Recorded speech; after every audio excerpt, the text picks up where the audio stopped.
I'm Hamish Wilson, founder and director of Wasafiri, which is an organisation which looks to tackle complex problems like climate change, conflict, violent extremism and others. And I've got a bit of a mixed bag of a background, from working as a corporate consultant with Accenture, a diplomat with the British government, and an aid worker working in various war and disaster situations. Well, I grew up on a farm in outback Australia. And I grew up in the bush with complete freedom to roam, to help my dad in the fields, literally on the back of the tractor, herding the sheep, you name it. And so I grew up with a real sense of freedom and exploration and adventure. But I also felt that, in a farm in outback Australia, you're cut off from the rest of the planet. And so when I first found myself, face to face with different humanitarian situations, as a backpacker, as a curious backpacker in places like Africa and Uganda, it just blew my mind. And so I think that's when this, humanitarian seed was triggered, if you like. And I think if you put that alongside of childhood of just total freedom exploration, it seemed to make a lot of sense. And so I spent my time doing the corporate work. I thought this is what you had to do. I did my time, and it was a phenomenal experience. I learned a lot, but I always knew that it was just going to be a foundation for something much more interesting and exciting, and something that was much stronger in terms of its calling and a sense of purpose. What I'm frustrated by, and we've all been part of forums and events where there are speakers and they're offering their 10 tips, they're offering the latest ideas and theories, and they're offering answers. And I feel that we often look for answers outside ourselves.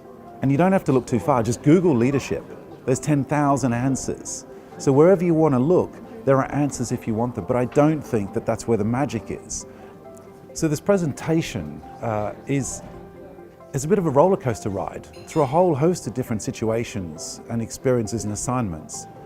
And it's an opportunity to come a little bit closer to some of the questions that I've been forced to confront in a whole host of different sort of situations and incidents. And these are questions that have been really powerful for me over the years. Questions like, what holds me back, or what matters to me, or why would anyone want to be led by me? Really significant questions. And so the presentation is an opportunity to really go deeply into some of those moments and some of those questions, but really is an opportunity to help provoke and challenge people to reflect on their own leadership experience, because I think that's where the real gems are, the real insights are that will stay with them over the course of their own leadership journey. So what are some of the challenges facing the L&D profession? Well, first of all, I have to say I'm not an L&D professional. This is not my industry and sector, but we are an employer, so I have a bit of a sense of what it means to try to attract and retain really good quality people. And my sense is that people have incredibly diverse expectations. The workforce is increasingly diverse. And I think part of the challenge is to help create an organisation that can really make the most of the diversity of talent and potential that people can bring. How do you create organisations which can be moulded to the talents and what it is that people have to offer, as opposed to trying to mould people to those organisations? I find that inherently stifling, and I think it really does suffocate people from, and I'm speaking from my own experience here back in the corporate world, I think it really stifles what it is you feel you have to offer that organisation and what it's trying to do. So my dream is that the organisation that we're creating in 10, 20, 50 years' time is having an impact on a massive scale on some of the most complex issues of our time.